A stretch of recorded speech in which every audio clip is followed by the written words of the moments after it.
Hi guys, how are you? It's CHYL here. Welcome to another episode of my YouTube video. Today I have a very special video for you guys. It's gonna be my first time doing a production breakdown of one of the tracks that I just recently released. The track name is Tokyo Affair, featuring my good friend Saitei. If you haven't checked out this song yet, please do make sure to go to Spotify or Apple Music and go check it out, give it a listen. I think it's one of the sickest tracks I've made to date. So if you haven't done so, please still take a listen. I'm gonna pause this video right here and go take a listen right now and come back later. All right? Okay. Now that you're back, I do want to talk a little bit about the inspiration for this song. Before I created this track, I was listening to a lot of Mala songs, and Mala actually remixed DJ Snake's Enzo song, and I instantly fell in love with that kind of groovy bass line and very danceable kind of lead. I wanted to make a track that's similar in terms of energy and danceability and groove, and started working on an instrumental using that as a reference track. So after I created the instrumental, I sent it to one of my good friends, Saitei, aka Richa.tv. And if you guys haven't done so, please make sure to check him out. He is an amazing rapper and even funnier comedian. He does a lot of comedy stuff on TikTok and YouTube, and he's also a very multi-talented rapper. So I hit him up hoping that he could give me some cool vocals, and he actually came back with something way better than I ever imagined, and it instantly clicked to become a very, very cool clubby dance song. So I put the instrumentals and vocals together, you know, work on the mixing and the fine-tuning a little bit more, and made this track. I do think that a lot of the elements in this track is a little bit unique and pretty interesting to talk about, especially utilizing, you know, a trap section in a house track, and I wanted to break it down with you guys. So without further ado, let's get to it. Alright guys, we're in the project file right now. Let's just take a moment to admire how clean and organized this project file is. You know, I try to keep, every time I start a project, I try to keep everything super organized and really clean so that every time I need to find something, I can find it among all the layers. It's definitely a good habit to have. And up here, I have my reference track right here, which is Enzo. And I want to mention that, you know, there's nothing wrong with using reference track. I don't think there's anything to be ashamed about for using reference tracks, especially when you're trying to imitate a certain lead or a certain sound design or arrangement or whatnot. First of all, let's hear the drop together and have a feel of what we're talking about here. Here's the drop.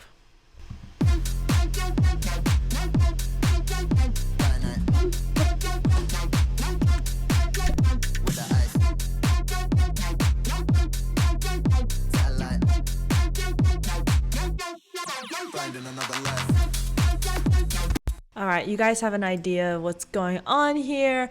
Let's start with the drum section. The drums is pretty simple. Just kick and clap, you know. I did compress them a little bit together using a glue compressor and FabFilter Pro L. Whoops, the screen does not work for some reason on here, but you guys get the gist. You know, a little bit of compression to get them all stick together. On the kick itself, the kick sounds like this. It's more of a heavier kind of boomy kind of kick, and I sculpted it a little bit. I wanted to enhance the high end a little bit, so I used this Ableton Native Enhance plugin. Yeah, I guess. Without the EQ, it sounds like this. It's a little bit kind of clicky, so I wanted to get rid of that. Made it a little bit more boomy. The clap here is, I guess, worth mentioning because I fine-tuned it a little bit. You know, whenever you want to shift some frequency, I recommend using a frequency shifter instead of manually shifting everything in the controls. Frequency shifter is much, you know, I prefer it because it sounds a little bit cleaner and it doesn't distort the sound as much. And I always like to use this plugin called Fresh Air on the clap. It really adds like a nice little high-end action there. It adds a little bit of crispiness to the clap. So without Fresh Air, it sounds like this. With Fresh Air,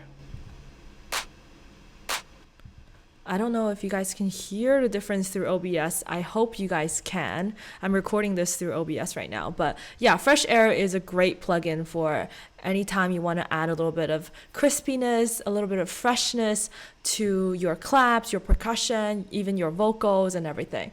I added some little things here and there, little fills, you know, and a big snare here. Very, very big snare. And some cymbals here.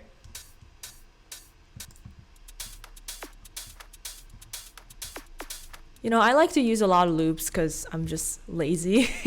But yeah, so together, you know, sound like this.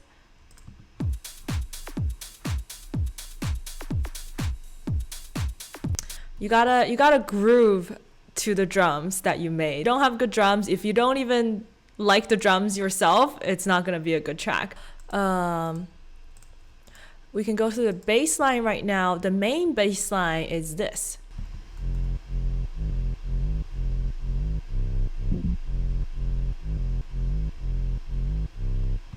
It's quite full, quite beefy, I would say. This is the main sub.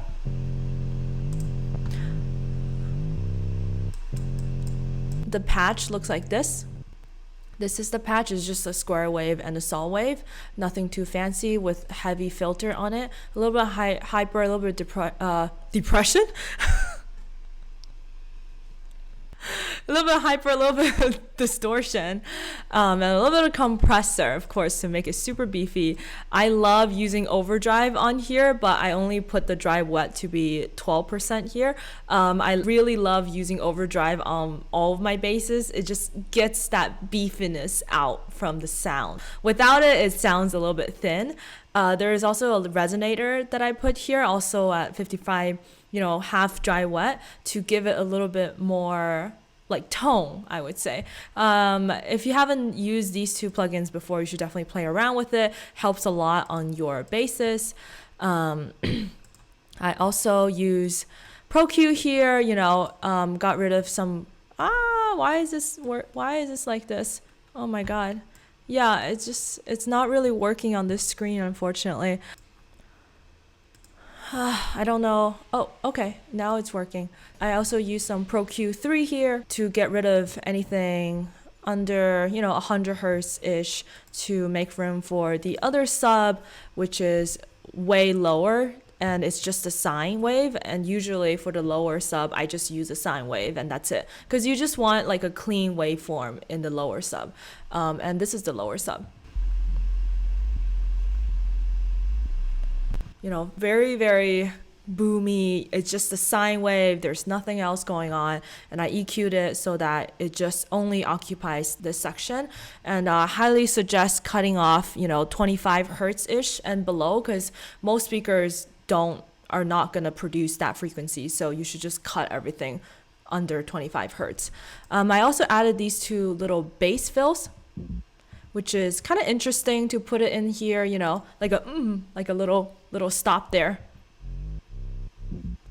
I noticed that in the Mala track, and that's why I added it. Actually, that's why you always use reference track. You learn something new. Yeah, so that's the sub section, and that's a sub in the drop section. I also do have a re-space here, you know, during the verse. It is just, you know, two saw waves, you know, filtered down, nothing too fancy. Yeah, that's pretty much the bass section.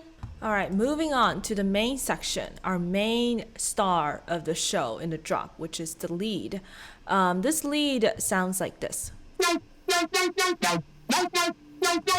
So I found this pretty interesting insect noise in one of my presets and just thought, you know what, it might be interesting to play with it. This thing is automating the filter to make that wong wong wong sound, and a bunch of, you know, hyper chorus, you know, the usual stuff on it. It's already a really interesting preset, so I figured if I did some processing on it to make it a little bit more powerful, it would work even better. So I added some OTT, you know, some satin to distort it, I really love this plugin that I just got, Fab Filter Satin 2. Definitely worth the money. I used the warm tube setting and didn't put the drive to 100%, but it's a really nice distortion for your lead. I also use Fresh Air here as well to add a little bit more crispy high end to it. Compress it, parallel compress it a little bit. Added another OTT and another EQ to boost the high end, and also automated the gain a little bit to make sure that there's no noise here, there's no tail. And yeah, so also I do want to clarify that this is not the final mix and master. I think I do have a pretty good year right now for mixing and mastering, but for the final result, I do leave it to a mixing and mastering engineer to do it, to make sure they bring every single layer out. But this is, I would say, pretty much 90% of the final product. Yeah, so I guess let me show you guys everything without the processing. This is without.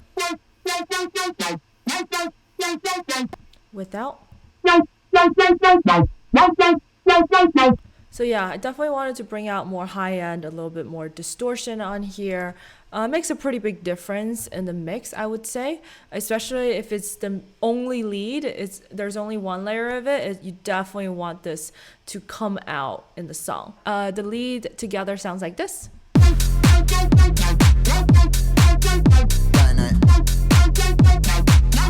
And in the second drop, I actually changed it up a little bit. I added a little bit more pitch variation to make it a little bit different from the first drop. So here's the second drop.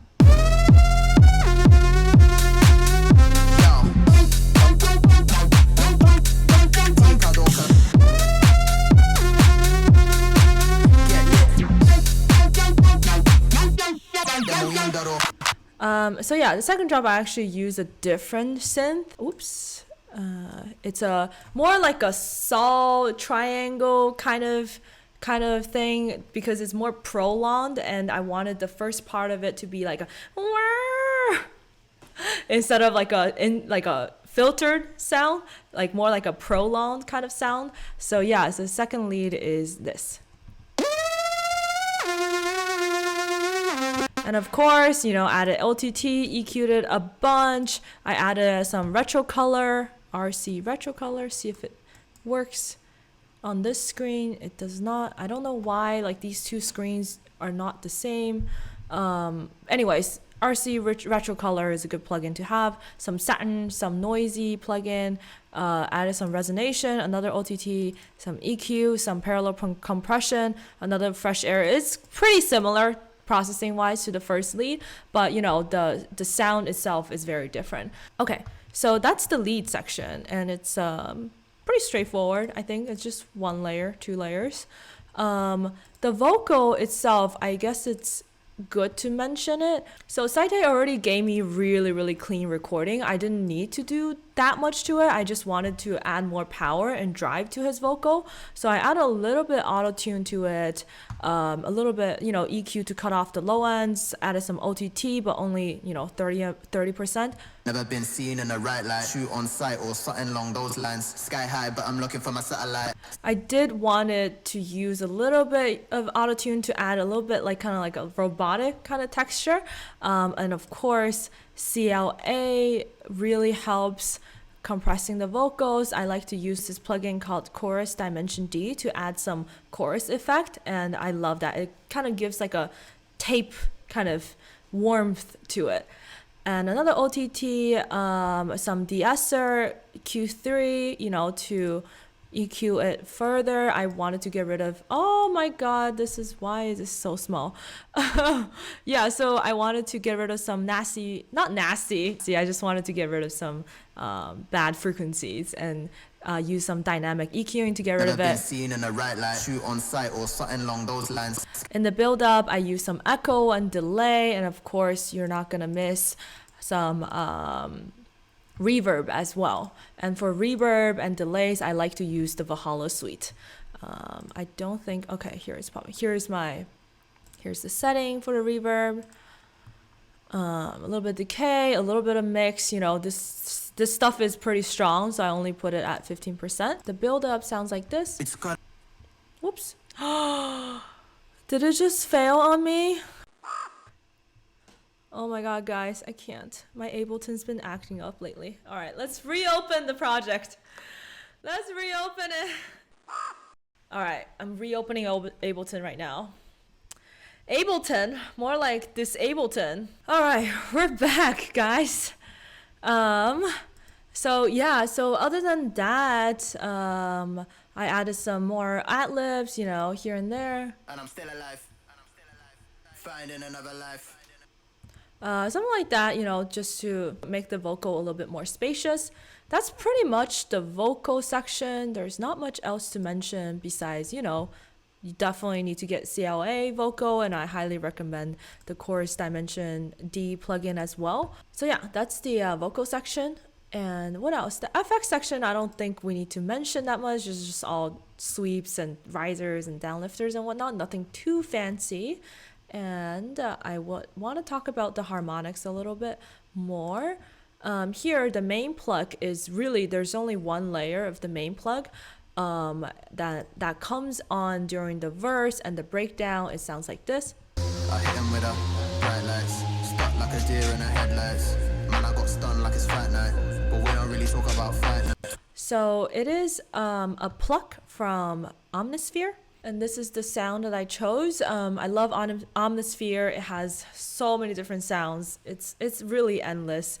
And of course, you know how much I love OTT at this point, and I usually only put the amount for a little bit, EQ it, sculpt it a little bit further, and just added a Valhalla vintage verb.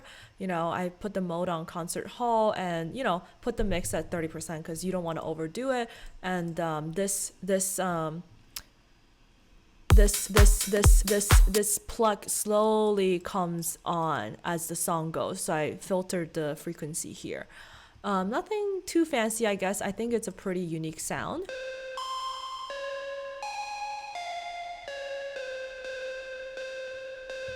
So it has kind of like a vintage kind of sound, which I really like, that fit the vibe of the song. And I put some little things here and there like laser. So fun. This is just a saw wave to add like a little bit power in the drop 1.2. That's pretty much the harmonic section. And last but not least, I want to talk about the trap drop. I think the trap section is so cool, and I can't wait to use more trap sections in my house songs. Yeah, so anyways, the trap section sounds like this. She's still losing her lead. I feel a bit evil how he is increasing now. Feeling that he but now and she's so eager now. She's on the fence, she don't know if it's Ika Doka. She got a boyfriend, then we'll win that Roka. I don't wanna chat shit, but I've seen a roster, so I'm gonna chat shit, but I speak to no one. So it's really just a simple 8-bar trap section. I could have made it longer, but I just wanted to keep it as 8 bars. So basically, I have the trap percussion here.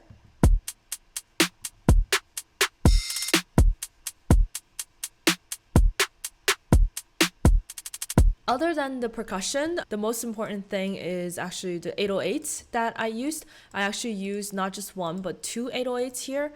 And the first one sounds like this.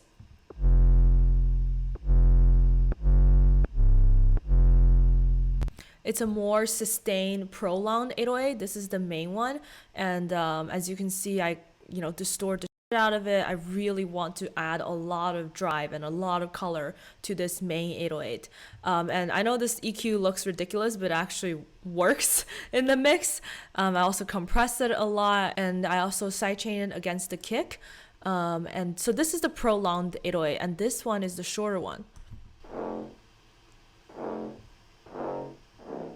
It has a little bit more metallic tone to it. I also saturated this a lot. I used overdrive on it as well to distort it, shape it with EQ, added some OTT, and also this one I added a little bit of Valhalla vintage verb to it just to give it a little bit more space, and also compress it and sidechain it, of course. So these two 808s together, I think works really well together and really drove that trap section. And right after the 808, we go into the build up.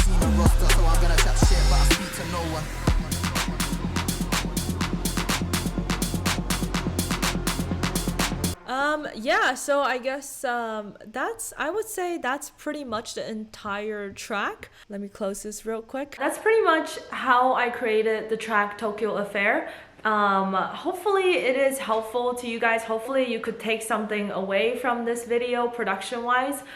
This is my first time making this kind of production breakdown video, so I'm not too sure if I went too fast or too slow, or if I should have gone more in depth in the sound design or more in depth in terms of some of the presets and plugins. So definitely let me know. I welcome any feedback that you have. If you have any other questions regarding this track's production specifically, feel free to leave a comment below. I will get to your question. I think that concludes this video. Please make sure to give this track a listen, and do go give Saitei a follow if you really liked his vocals. If you want to see more of this kind of production video, definitely let me know in the comments below. I'm super thankful that my computer did not crash and burn today running OBS and screen recording and Ableton at the same time. So thank you to Ableton God. I think that concludes our video. I will see you in the next video. Bye bye. She's still losing her lead. I feel a bit evil how he is increasing now. Feeling that he but now, and she's so eager now. She's on the fence, she don't know if it's Ikadoka, cause she got a boyfriend, then we'll win that. I don't wanna chat shit, but I've seen her roster, so I'm gonna chat shit, but I speak to no one.